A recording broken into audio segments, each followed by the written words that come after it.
Hello friends, welcome back to numero talk. मैं हूँ गीता चुग, numerologist and vastu coach. आज मैं आपसे एक सवाल पूछती हूँ। क्या आपने कभी नोटिस किया है कि बॉलीवुड में फिल्मों के नाम कई बार अजीब स्पेलिंग में लिखे जाते हैं? कहो Naa Pyaar Hai, Krrish, Singh is king, hey baby, Padmaavat जैसी फिल्म्स। और सिर्फ फिल्म्स ही नहीं, एक्टर्स जैसे अजय देवगन, रितेश देशमुख, राजकुमार राव, इन सब के नाम के स्पेलिंग भी नॉर्मल से अलग हैं। कोइंसिडेंस, ब्रांडिंग या न्यूमरोलॉजी, जो भी हो, एक बात तो पक्की है, अगर नाम की सही स्पेलिंग और सही वाइब्रेशन चूज़ की जाए तो उसके पॉजिटिव रिजल्ट्स आते हैं। और इन मूवीज़ का ब्लॉकबस्टर होना किसी से छुपा नहीं है। लेकिन यहीं पर एक बहुत इम्पॉर्टेंट बात समझना ज़रूरी है। अगर वाइब्रेशन ही सही नहीं है तो सिर्फ नाम की स्पेलिंग बदल देने से सक्सेस की गारंटी नहीं मिलती। नाम की वाइब्रेशन आपको सपोर्ट करनी चाहिए, आपके बर्थ नंबर्स के साथ मैच करनी चाहिए और आपकी ओवरऑल एनर्जी को स्ट्रेंथन करनी चाहिए। क्योंकि गलत वाइब्रेशन के साथ आप स्पेलिंग तो चेंज कर सकते हैं, लेकिन रिजल्ट ज़रूरी नहीं कि चेंज हों। इसीलिए नेम करेक्शन में सबसे इम्पॉर्टेंट सवाल ये नहीं है कि कौन से स्पेलिंग नंबर 5 बनेंगे। सबसे इम्पॉर्टेंट सवाल है मेरे लिए कौन सी वाइब्रेशन सही है। और यही डिफरेंस है सिर्फ स्पेलिंग चेंज करने और साइंटिफिकली प्लान्ड नेम करेक्शन में। आज मैं आपको 5 ऐसे मिस्टेक्स बताने वाली हूँ जो लोग नेम करेक्शन के वक्त करते हैं और शायद इसी वजह से उन्हें वो रिजल्ट्स नहीं मिलते जिनकी उन्हें उम्मीद होती है। तो वीडियो को एंड तक ज़रूर देखिए, क्योंकि लास्ट मिस्टेक सबसे डेंजरस है। सबसे पहली मिस्टेक, सिर्फ नाम का टोटल देख लेना। नाम का टोटल 23 हो गया, 37 हो गया, 41 हो गया और बस काम हो गया। लेकिन सिर्फ टोटल देखकर नाम फाइनल कर देना वैसे ही है जैसे सिर्फ किसी स्टूडेंट के टोटल मार्क्स देखकर ये डिसाइड कर लेना कि वो हर सब्जेक्ट में ब्रिलियंट है। असली गेम सिर्फ टोटल का नहीं, कॉम्बिनेशन का भी होता है। जैसे नेम का टोटल देखना ज़रूरी होता है, वैसे ही सरनेम का टोटल भी ज़रूरी है और फिर कंपाउंड टोटल भी उतना ही ज़रूरी है। एग्जाम्पल से समझिए, जैसे नेम का टोटल 13, 16, 28, 22 जैसे नंबर्स पर बिल्कुल नहीं होने चाहिए और कंपाउंड टोटल यानी नेम का टोटल और सरनेम का टोटल 44, 48, 52, 65 जैसे नंबर्स पर नहीं होने चाहिए। सो टोटल देखते समय कई चीज़ें देखनी पड़ती हैं। मिस्टेक नंबर 2, आजकल सोशल मीडिया पर ट्रेंड चल रहा है, के लगा दो, एक्स्ट्रा ए लगा दो, डबल एन कर दो। हर किसी को एक ही फॉर्मूला दे दिया जाता है, लेकिन जो स्पेलिंग किसी और के लिए सूटेबल हो सकती है, ज़रूरी नहीं कि वो आपके लिए भी हो। हर इंसान का नेम अलग होता है।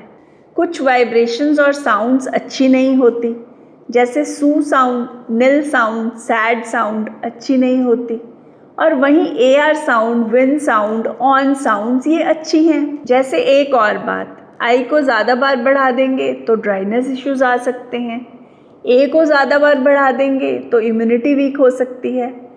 तो नेम चेंज एक प्रोफेशनल न्यूमरोलॉजिस्ट से ही करवाएं। मिस्टेक नंबर 3, ओवरनाइट मिरेकल की एक्सपेक्टेशन। नाम चेंज किया और अगले मंडे ही प्रमोशन, 1 महीने में बिजनेस डबल, 3 महीने में लग्जरी कार। अगर आप भी ऐसा सोच रहे हैं तो थोड़ा रियलिटी चेक ज़रूरी है।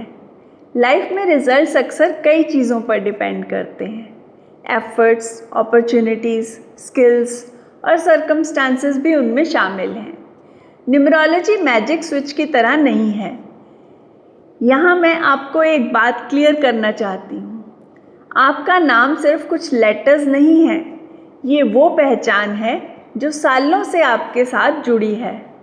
बचपन से लेकर आज तक हर इंसान ने आपको इसी नाम से पुकारा है। अब सोचिए, अगर आप उस वाइब्रेशन को एक दिन में बदल देंगे तो क्या वो एनर्जी एक दिन में ही आपकी ज़िंदगी का हिस्सा बन जाएगी? बिल्कुल नहीं। सबसे पहले आपको खुद अपने नए नाम को एक्सेप्ट करना पड़ता है, उसे बार बार लिखना पड़ता है, हो सके तो ग्रीन पेन से। उस नाम को कॉन्फिडेंस के साथ बोलना भी पड़ता है, हर जगह यूज़ करना पड़ता है और फिर धीरे धीरे वही नाम दुनिया तक पहुंचता है। सो नेम करेक्शन सिर्फ स्पेलिंग चेंज करना नहीं है, उस नए नाम को अपनी पहचान बनाना भी उतना ही ज़रूरी है। Mistake number 4, half name correction. Name तो चेंज कर लिया लेकिन सब जगह नहीं किया। इंस्टाग्राम पर नई स्पेलिंग, व्हाट्सएप पर वही पुराना स्पेलिंग, सिग्नेचर कुछ और, ईमेल बिल्कुल अलग, नेम प्लेट पर कुछ और लिखा है और आपके विजिटिंग कार्ड पर कुछ और, यानी आइडेंटिटी ही कंफ्यूज्ड है। और फिर लोग कहते हैं रिजल्ट नहीं मिला। तो वाइब्रेशन के साथ साथ नेम का ट्रैवल भी मैटर करता है। मिस्टेक नंबर 5, जो कि सबसे बड़ी गलती है, सिर्फ नाम बदलना, बर्थ नंबर्स को इग्नोर करना। अब आती है वो मिस्टेक जो सबसे ज़्यादा लोग करते हैं। सिर्फ नाम बदलवा लिया, बस काम ख़त्म। लेकिन अगर बर्थ नंबर कुछ और कह रहा है, डेस्टिनी नंबर कुछ और नाम की वाइब्रेशन उनसे मैच ही नहीं कर रही, तो फिर सिर्फ स्पेलिंग चेंज करने से क्या होगा। एक एग्जाम्पल से समझिए। जैसे कि 2 ट्विन्स हैं, एक ही घर में हुए हैं, एक ही डेट ऑफ बर्थ है, लेकिन कई बार एक सक्सेसफुल होता है और दूसरा नहीं। इसके पीछे नेम की वाइब्रेशन ही है जो मैच और मिसमैच करती है और रिजल्ट्स चेंज हो जाते हैं। तो दोस्तों, आज की वीडियो का कंक्लूजन सिर्फ इतना ही है कि नेम करेक्शन करवाना गलत या सही नहीं, लेकिन बिना समझे नेम करेक्शन करवाना सबसे बड़ी गलती है। याद रखिए, नाम बदलने से पहले अपनी वाइब्रेशन को समझिए, स्पेलिंग बदलने से पहले प्रॉपर एनालिसिस करवाइए और सबसे ज़रूरी बात, सिर्फ नाम की स्पेलिंग बदलने से सक्सेस की गारंटी नहीं होती। अगर ऐसा होता तो दुनिया का हर इंसान अपनी स्पेलिंग चेंज करवा चुका होता। न्यूमरोलॉजी में नाम बहुत इम्पॉर्टेंट है, लेकिन कौन सी स्पेलिंग आपके लिए सही है, ये हर पर्सन के लिए अलग होता है। इसीलिए किसी भी रैंडम कैलकुलेशन के बेसिस पर अपना नाम चेंज मत कीजिए। अपने नाम की वाइब्रेशन का प्रॉपर एनालिसिस एक सही और एक्सपीरियंस्ड न्यूमरोलॉजिस्ट से करवाइए, क्योंकि सही नाम, सही वाइब्रेशन और सही गाइडेंस, ये कॉम्बिनेशन ही सबसे इम्पॉर्टेंट है। अगर आपको ये वीडियो पसंद आया हो तो लाइक ज़रूर कीजिए, सब्सक्राइब कीजिए और कमेंट्स में एक बात बताइएगा, क्या आपने किसी को अपने नाम में सिर्फ एक लेटर ऐड या रिमूव करते देखा है और उसका रिज़ल्ट क्या था। मैं आपके कमेंट्स ज़रूर पढ़ूंगी। मिलते हैं अगले वीडियो में। Till then, stay blessed, stay aligned. Thank you very much.